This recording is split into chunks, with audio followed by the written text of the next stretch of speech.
on your bed. Wallace, come on your bed. Time for bed. Wally, come on your bed. Good boy. Good boy. Yes. Oh. Good boy. Okay, lie down. Lie down. It's time for our story.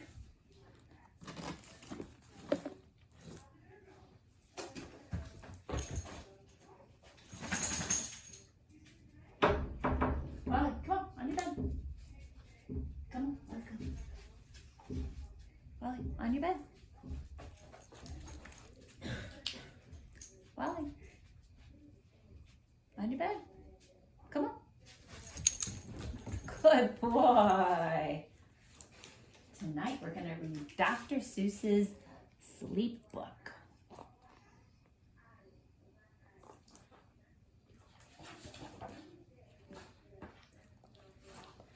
The news just came in from the county of Keck that a very small bug by the name of Van Vleck is yawning so wide you can look down his neck. This may not seem very important, I know, but it is, so I'm bothering to tell you so.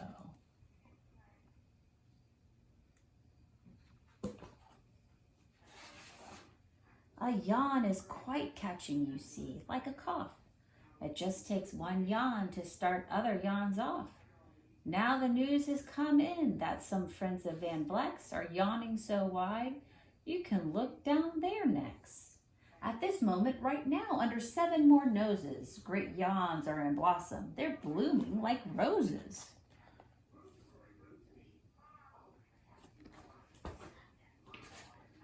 The yawn of that one little bug is still spreading. According to latest reports, it is heading across the wide fields through the sleepy night air, across the whole country toward every which where. And people are gradually starting to say, I feel rather drowsy. I've had quite a day.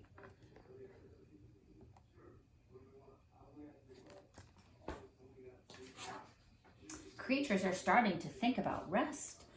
2 Biffer bombbirds are now building their nest. They do it each night, and I quite often wonder how they do this big job without making a blunder. But that is their problem, not yours and not mine. The point is they're going to bed, and that's fine.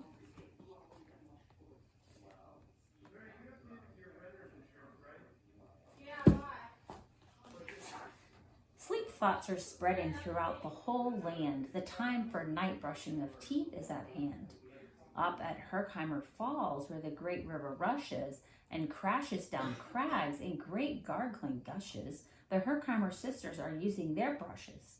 Those falls are just grand for toothbrushing beneath, if you happen to be up that way with your teeth.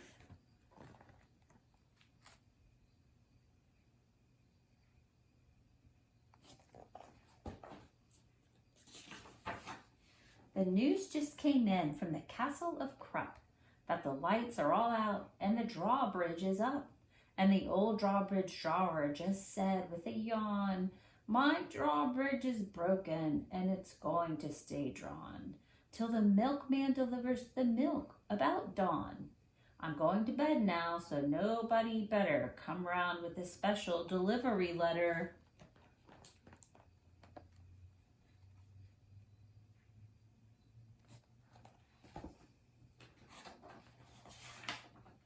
The number of sleepers is steadily growing. Bed is where more and more people are going. In Culpeper Springs, in the Stiltwalkers' Hall, the Stiltwalkers' stilts are all stacked on the wall. The Stiltwalker walkers have called it a day. They're all tuckered out, and they're snoozing away. This is very big news. It's important to know, and that's why I'm bothering to tell you so.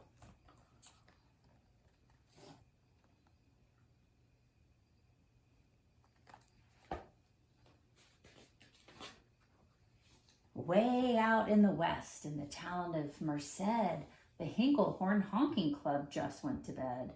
Every horn has been quietly hung on a hook for the night in its own private Hinklehorn nook.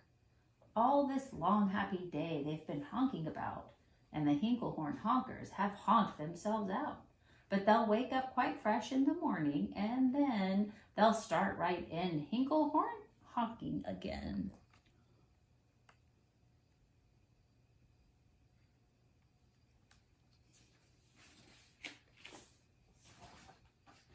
Everywhere creatures are falling asleep. The collapsible frink just collapsed in a heap. And by adding the frink to the others before, I'm able to give you the Who's Asleep score. Right now, 40,404 creatures are happily, deeply in slumber. I think you'll agree that's a whopping fine number.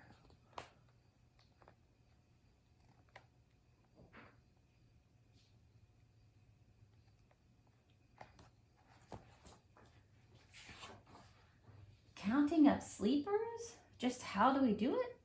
Really quite simple. There's nothing much to it. We find out how many. We learn the amount by an audio-teleo-tallio count. On a mountain halfway between Reno and Rome, we have a machine in a plexiglass dome which listens and looks into everyone's home. And whenever it sees a new sleeper go flop, it jiggles and lets a new biggle ball drop. Our chap counts these balls as they plop in a cup, and that's how we know who is down and who's up.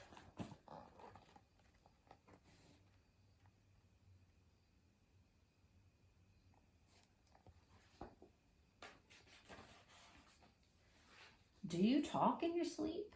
It's a wonderful sport, and I have some news of this sport to report. The world champion sleep talkers Joe and Mo Redzoff have just gone to sleep, and they're talking their heads off. For 55 years now, each chattering brother has babbled and gabbled all night to the other. They've talked about laws, and they've talked about gauze. They've talked about paws, and they've talked about flaws. They've talked quite a lot about old Santa Claus. And the reason I'm telling you this is because you should take up this sport. It's just fine for the jaws.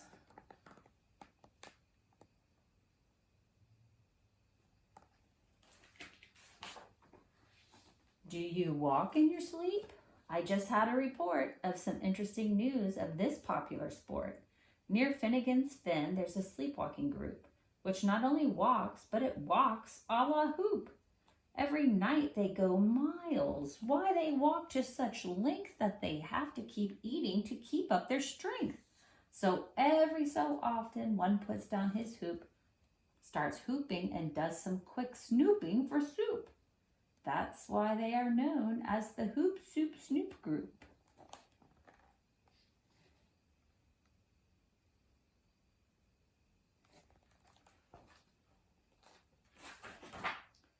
Sleepwalking, too, are the curious crandalls who sleepwalk on hills with assorted sized candles. The crandalls walk nightly in slumbering peace, in spite of slight burns from that hot dripping grease.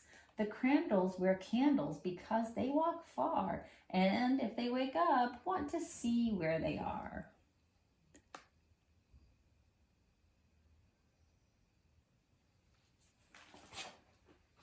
Now the news has arrived from the Valley of Vale that a Chippendale mupp has just bitten his tail, which he does every night before shutting his eyes.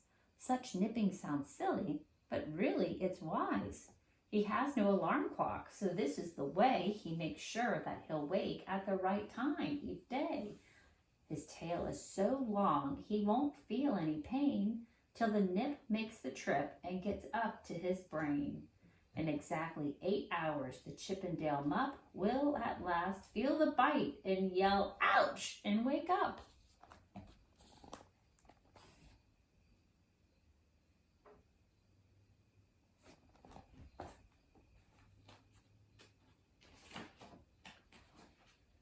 And Mr. and Mrs. J. Carmichael Crocs have just gone to bed near the town of Fort Knox. And they, by the way, have the finest of clocks. I'm not at all sure that I quite understand just how the thing works with that one extra hand. But I do know this clock does one very slick trick. It doesn't tick-tock. How it goes is talk-tick.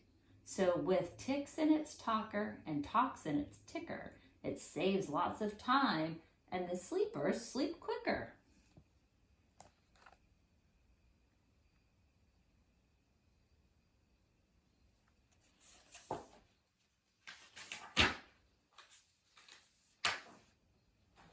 What a fine night for sleeping. From all that I hear, it's the best night for sleeping in many a year. They're even asleep in this Wyback motel, and people don't usually sleep there too well. The beds are like rocks, and as everyone knows, the sheets are too short. They won't cover your toes.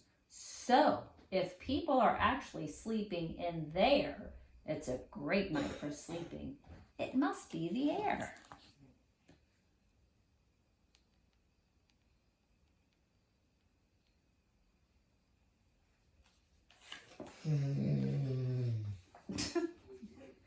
It's a great night for snorers. I just had a report of some boys who are tops in this musical sport.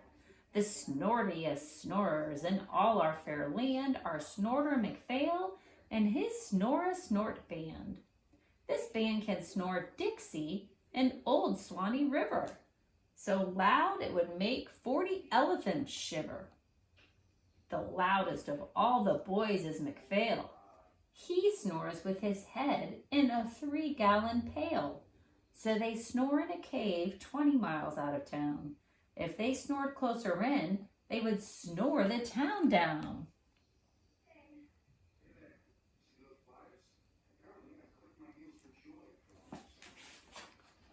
Do you know who's asleep out in Funa Laguna? 2 very nice Funa Laguna baboona. We've added them into our Who's Asleep count, which has grown to a really amazing amount. Exactly 8,808 creatures are sleeping. Now, isn't that great?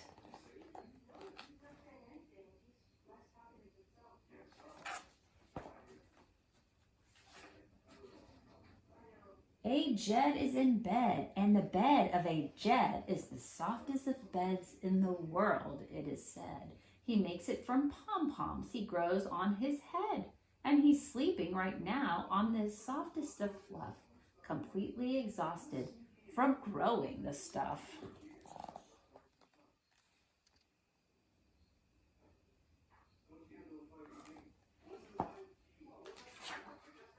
The news has come in from the district of Doft that 2 oft are asleep, and they're sleeping aloft.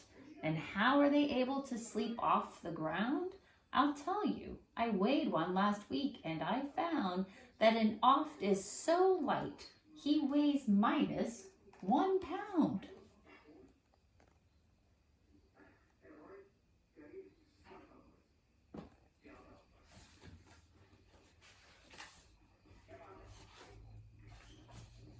A moose is asleep.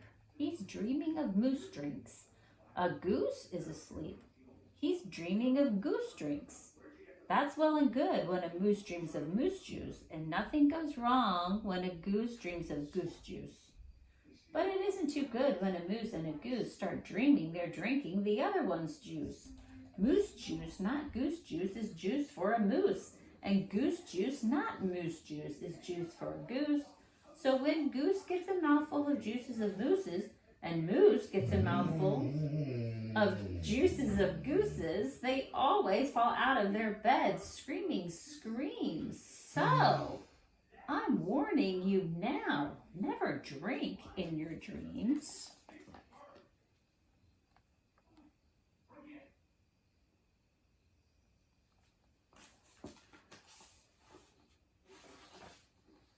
Speaking of dreaming, I think you should note that the Bubble Tub Club is now dreaming afloat. Every night they go dreaming down Bumble Tub Creek, except for one night, every 3rd or 4th week, when they stop for repairs, because their bumble tubs leak. But tonight they're afloat, full of dreams, full of bliss. And that's why I'm bothering to tell you this.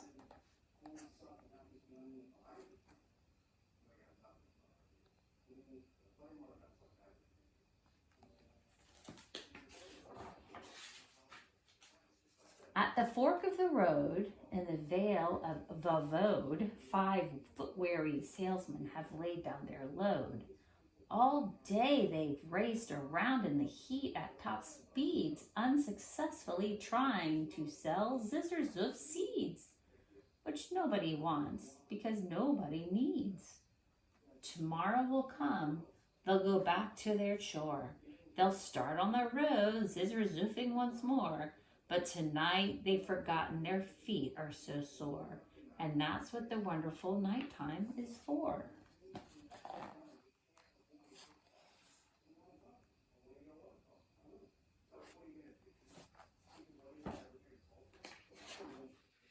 Everywhere, creatures have shut off their voices. They've all gone to bed in the beds of their choices. They're sleeping in bushes. They're sleeping in crannies. Some on their stomachs and some on their fannies. They're peacefully sleeping in comfortable holes, some even on soft-tufted barbershop poles. The number of sleepers is now past the millions. The number of sleepers is now in the billions.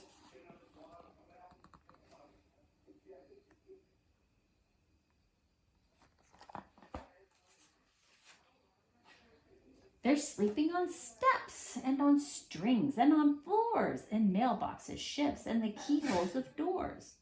Every worm on a fishhook is safe for the night. Every fish in the sea is too sleepy to bite. Every whale in the ocean has turned off his spout. Every light between here and Farfoodle is out. And now, adding things up, we are way beyond billions. Our Who's Asleep score is now up in the zillions.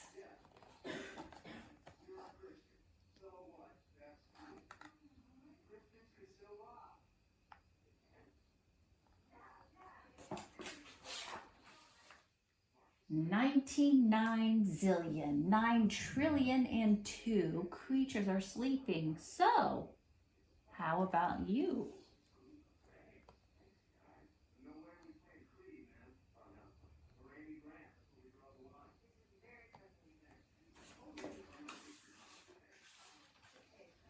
When you put out your light, the number will be 99,000,000,009,000,003.